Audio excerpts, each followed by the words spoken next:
예, 다니엘 선교회 청년 여러분, 안녕하세요. 한 주간 동안 잘 지내셨죠?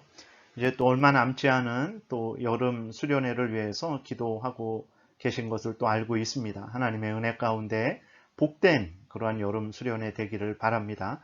열심히 여러분 기도하시고, 또 오늘은 이제 소요문답 신문을 또 공부하겠습니다. 그래서 우리를 향한 하나님의 은혜가 얼마나 크고 깊고 넓고 높은지를 살펴보는 시간을 갖겠습니다. 지난 시간에는 하나님의 창조에 대해서 살펴보았습니다. 그 다음에 오늘은 그 창조의 가장 핵심, 바로 인간의 창조에 대해서 살펴보겠습니다. 성경 전체는 하나님과 인간 간의 관계죠. 더 핵심적으로 들어가면 하나님과 택한 백성들 간의 관계를 이야기하고 있습니다. 그래서 하나님이 하나님의 택한 백성들을 예수 그리스도 안에서 죄 용서해 주시고, 또 그들을 하나님의 자녀 삼아 주시고, 그들의 하나님이 되어 주셔서 이제 하나님과 하나님의 자녀된 택한 백성들이 천국에서 영원토록 영생을 누리는 것을 성경이 알려주고 있죠. 그렇기 때문에 성경에서 가장 핵심적으로 다루는 것은 하나님, 삼위일체 하나님, 그리고 또 이제 예수 그리스도 안에서 하나님의 택한 백성들의 구원, 이것을 다루고 있는 거죠. 그래서 하나님과 인간이 성경 전체에서 가장 핵심적인 내용을 차지하고 있는 거예요. 그렇기 때문에 하나님께서 또 인간의 창조에 대해서 아주 중시하시는 것입니다. 그래서 소요리문답 오늘 신문을 통해서는 이제 인간의 창조에 대해서 살펴보겠습니다. 문답을 하겠습니다. 하나님께서 사람을 어떻게 지으셨습니까? 답.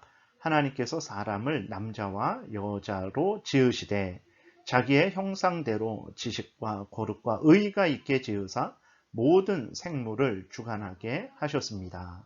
이것을 이제 간략하게 기록이 되어 있는데 좀 자세하게 살펴보는 시간을 갖겠습니다. 첫 번째, 하나님은 흙으로 사람을 창조하시되 남자와 여자로 창조하셨습니다. 이것을 우리가 분명히 기억을 해야 되는 거예요. 하나님이 흙으로 사람을 창조하신 거예요. 그러니까 사람이 원래부터 있었던 것이 아닙니다. 없었는데 하나님이 흙으로 사람을 이렇게 인격체가 되게 하신 거죠. 전능하신 능력입니다. 어떻게 흙이 사람이 생명이 되겠습니까? 그럴 수 없는데 하나님의 능력으로 이렇게 사람이 된 것이고, 그 다음에 사람을 창조하시되 남자와 여자로 창조하셨습니다. 이것은 아주 오늘날에 있어서 모든 그 혼란한 사회를 어지럽히고 교회를 어지럽히는 그러한 젠더, 사회적, 문화적인 성, 그 다음에 뭐 동성애, 여러 가지 그러한 교회를 혼란케 하는 그러한 사탄의 악한 사상에 대적할 수 있는 가장 근본되는 하나님의 그러한 뜻이죠. 그래서 우리가 분명히 하나님은 흙으로 사람을 창조하시되 남자와 여자로 창조하셨음을 아주 명백하게 마음에 새겨야 됩니다. 그래서 1장 27절에 하나님이 자기 형상 곧 하나님의 형상대로 사람을 창조하시되 남자와 여자를 창조하시고, 하나님의 형상대로 창조하셨어요. 그리고 남자와 여자를 창조하셨어요. 그리고 창세기 2장 7절에 여호와 하나님이 땅의 흙으로 사람을 지으시고 생기를 그 코에 불어넣으시니 사람이 생명이 되니라, 이렇게 기록되어 있습니다.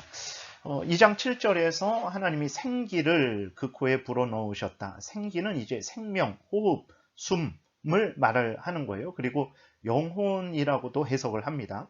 그리고 생기를 그 코에 불어넣으셨다. 생명을 주셨다. 호흡을 주셨다. 살아있는 사람이 되게 하셨다. 영혼을 불어넣으셨다. 이렇게 또 해석을 하기도 해요. 그래서 사람이 생명이 되었다. 생명은 생명을 가진 자가 되었다. 영혼을 가진 자가 되었다. 이렇게 우리가 해석을 할 수 있습니다. 그래서 일반적으로는 이제 생기는 생명을 말을 하는 거죠. 그리고 생기를 그 코에 불어넣으셨다. 생명을 주셨다. 근데 여기에 영혼을 넣어주셨다라는 의미도 동시에 그렇게 생각을 합니다. 생명이라는 것은 생명을 가진 자, 영혼을 가진 자라는 의미예요. 좀 더 살펴보겠습니다. 두 번째, 인간을 창조하신 목적이 무엇이냐? 인간을 위해서, 인간에게 복을 주시기 위해서 하나님이 창조하신 것입니다. 그럼 인간에게 복을 주시는 것이 궁극적인 목적이냐, 최종적인 목적이냐, 가장 큰 목적이냐? 절대 아니죠.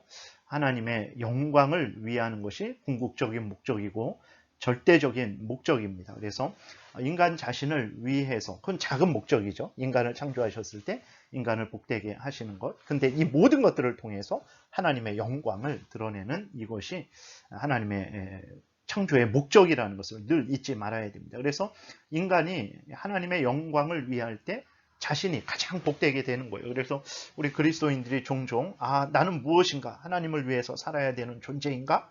그럼 나를 위할 수는 없는가? 이런 생각을 하는데 하나님을 위할 때 가장 나를 위하는 것입니다. 이것을 잊지 말아야 되는 거예요. 먼저 인간을 위해서 하나님이 창조하셨어요. 그래서 하나님이 남자와 여자를 지으시고 남자와 여자가 서로 결혼하게 하셨죠. 서로 돕게 하셨습니다.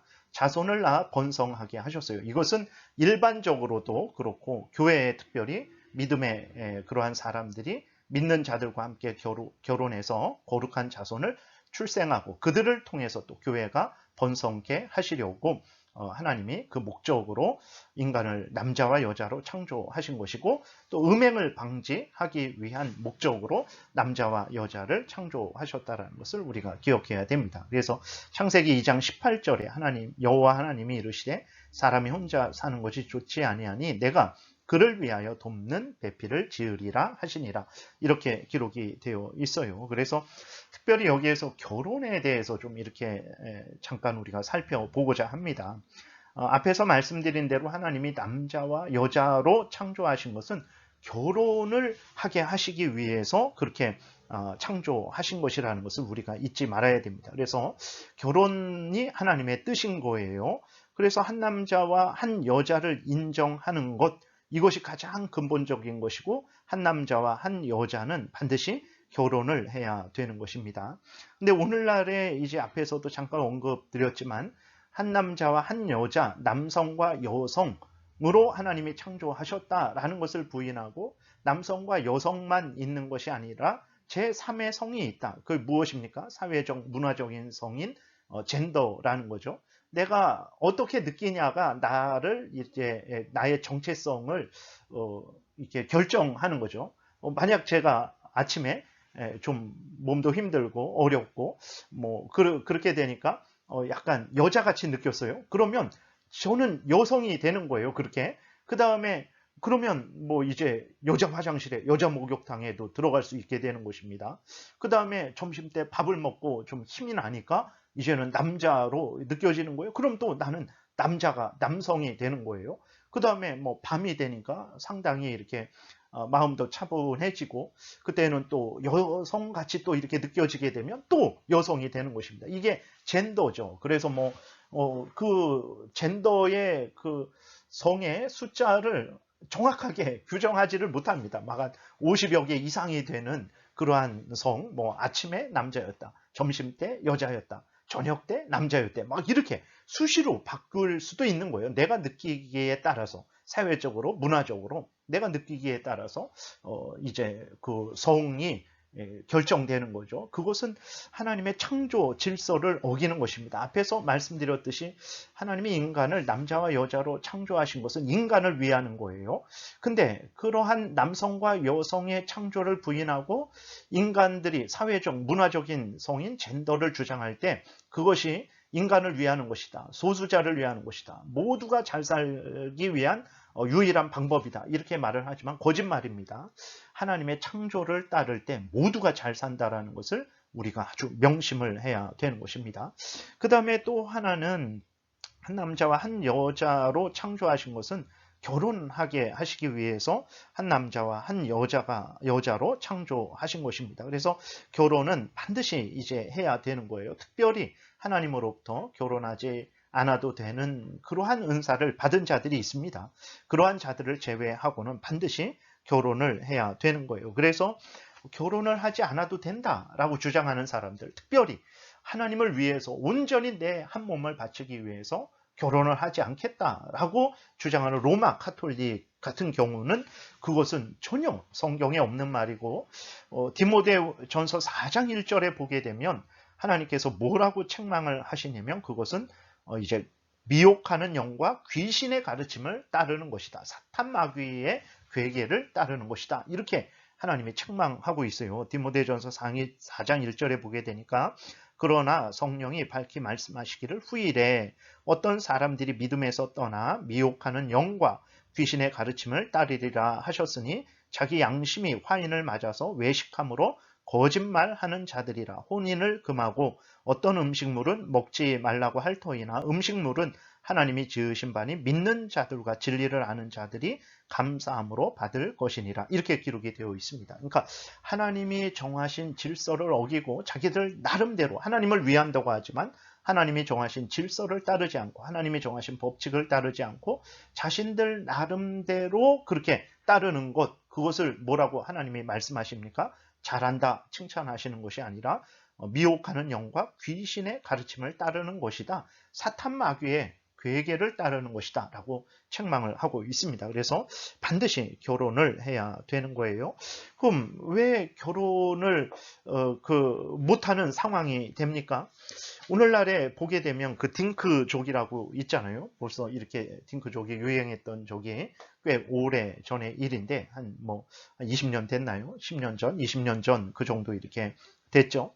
근데 이 딩크족이 뭡니까? 맞벌이를 위해서 자녀를 갖지 않는 사람들을 말하는 거예요. 그러니까 이제 혼자서는 살기 힘들고, 그러니까 남자와 여자가 같이 벌어야 되죠.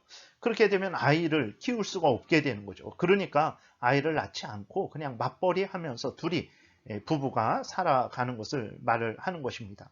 근데 이렇게 둘이 아이를 낳지 않고 살아가는 그러한 그 이유가 이해는 되죠. 생활비가 오늘날 너무나 이제 비쌉니다. 특별히 우리의 그 현재 이렇게 보게 되니까 자녀를 양육할 수가 없는, 돈이 없으면 자녀를 양육할 수가 없는 그러한 참 현실이죠. 그러니까 중고등학생이 되면 학원을 보내야 되잖아요. 물론 초등학생부터 학원을 보내는데 어쨌든 중고등학생부터 학원을 보낸다. 그러면 학원비가 싸야 한 과목에 한 30만 원, 40만 원 한단 말이에요. 그럼 학원을 어떻게 보니까 두 과목이면 막 60, 80, 100만 원, 좀 더 좋은데, 기본적인 데가 이렇고 좋은 데 가게 되면 이렇게 100만 원, 한 명에 두 과목에 국영수 하면 100만 원이 훨씬 넘는 거예요. 한 명이. 그러면 애기가 두 명이다. 자녀가 두 명이다. 그러면 200만 원이 넘는 거예요. 아니, 그렇게 되면 애들 두 명의 학원비가 월급보다 이제 많아지게 되는 거죠. 그리고 또 문제는 무엇입니까? 이거 학원 안 보내고 잘 혼자 그렇게 키우면 공부하게 하면 될 수 있지 않냐? 그렇게 안 됩니다. 머리가 좋게 타고난 아이들이면 괜찮은데 그렇게 하기가 쉽지 않아요. 그 부모가 가르치기도 어렵고. 그리고 또 교육이라는 것이 이제 중고등학교, 대학교에서만 끝나는 게 아니라 일평생 그것이 연결되게 되죠. 그래서 교육을 잘 받고 좋은 대학에 가게 되면 이제 인생이 참 복되게 되는 거죠. 그리고 그렇지 않은 경우에는 참으로 자기가 원하지 않는 그러한 일들을 하면서 힘들게 살아갈 수밖에 없습니다. 그렇기 때문에 참 애들 교육하지 않아도 된다라고 함부로 말할 수가 없어요. 그럼에도 불구하고 이럴 때 우리 기독교인의 가치관이 드러나는 것입니다. 그래서 정말로 진정 성경에 근거한 가치관을 가지고 살아가지 않으면 자녀를 낳을 수도 없고 양육할 수도 없습니다. 그러니까 하나님이 도우신다라는 분명한 믿음, 그리고 또 인생의 본분은 세상에서 성공하고 돈을 많이 버는 것이 아니고, 이것을 부인하는 게 아닙니다. 악하다 그러는 게 아니에요.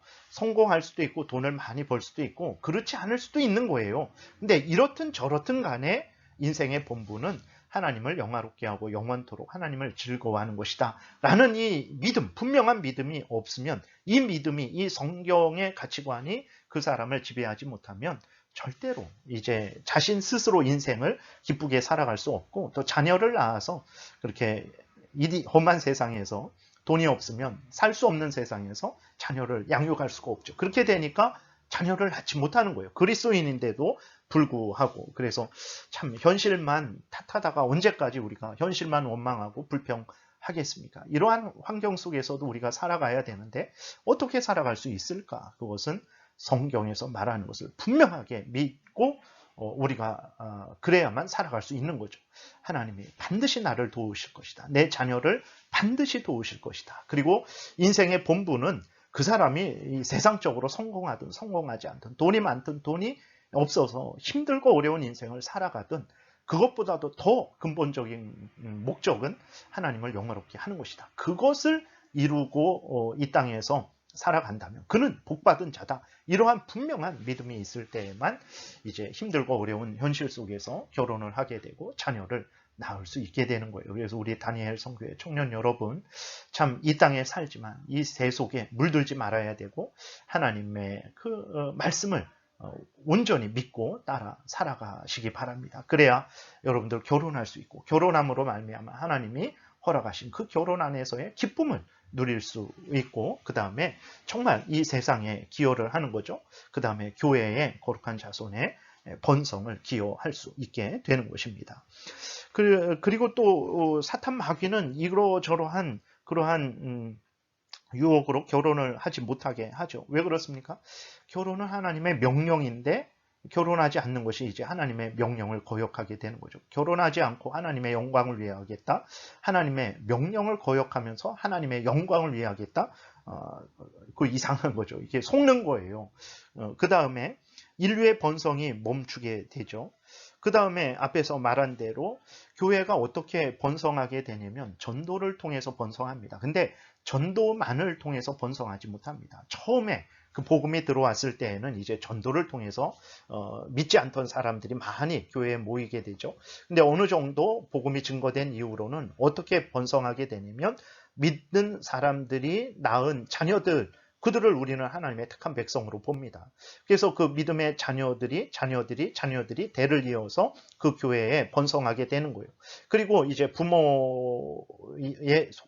속한 자들이 이제 부모의 그러한 나이에 속한 자들을 전도하고, 자녀들은 또 자녀들 나이에 속한 자들을 전도하고, 이런 식으로 해서 이제 그 거룩한 자손들의 번성과 전도를 통해서 교회가 번성하고 부흥하는 것이지, 전도를 통해서만 그렇게 부흥하고 번성하는 것은 아닙니다. 그렇기 때문에 결혼해서 그리스도인들이 자녀를 낳지 않는다면 교회는 절대로 번성하지 못하게 되는 거죠.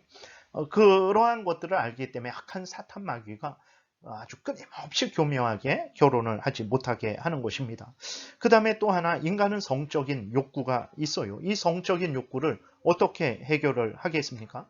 결혼을 하지 않으면 성매매 외에는, 간음 외에는 해결할 방법이 없는 거예요. 그러니까 결혼하지 않게 되면 결국은 이 일반 사회 질서도 아주 문란하게 되고 음행이 횡행하게 되어서 어지럽고 사람이 살 수 없는 곳이 되게 되는 것입니다. 그래서 결혼을 통해서 성적인 그러한 욕구가 건강하게 해결이 되는 거예요. 하나님은 그 결혼을 통해서 부부간에 그러한 사랑을 나눌 수 있는 크신 은혜를 내려주신 것이죠.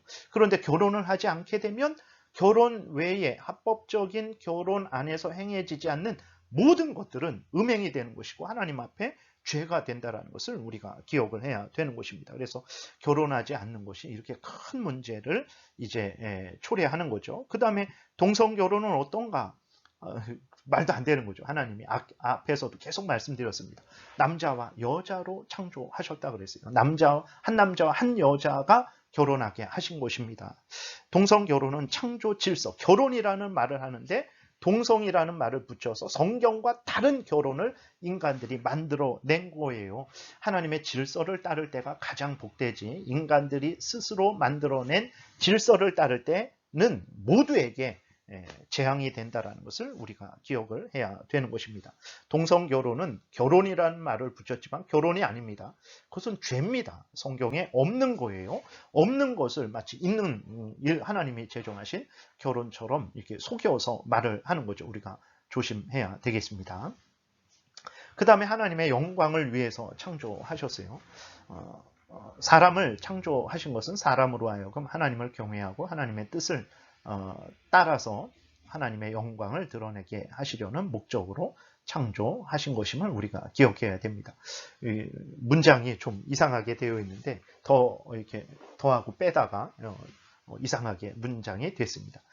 이사야 43장 21절에 이 백성은 내가 나를 위하여 지었나니 나를 찬송하게 하려 함이니라 라고 이렇게 기록이 되어 있습니다. 인간을 창조하신 목적을 우리가 분명히 기억해야 됩니다.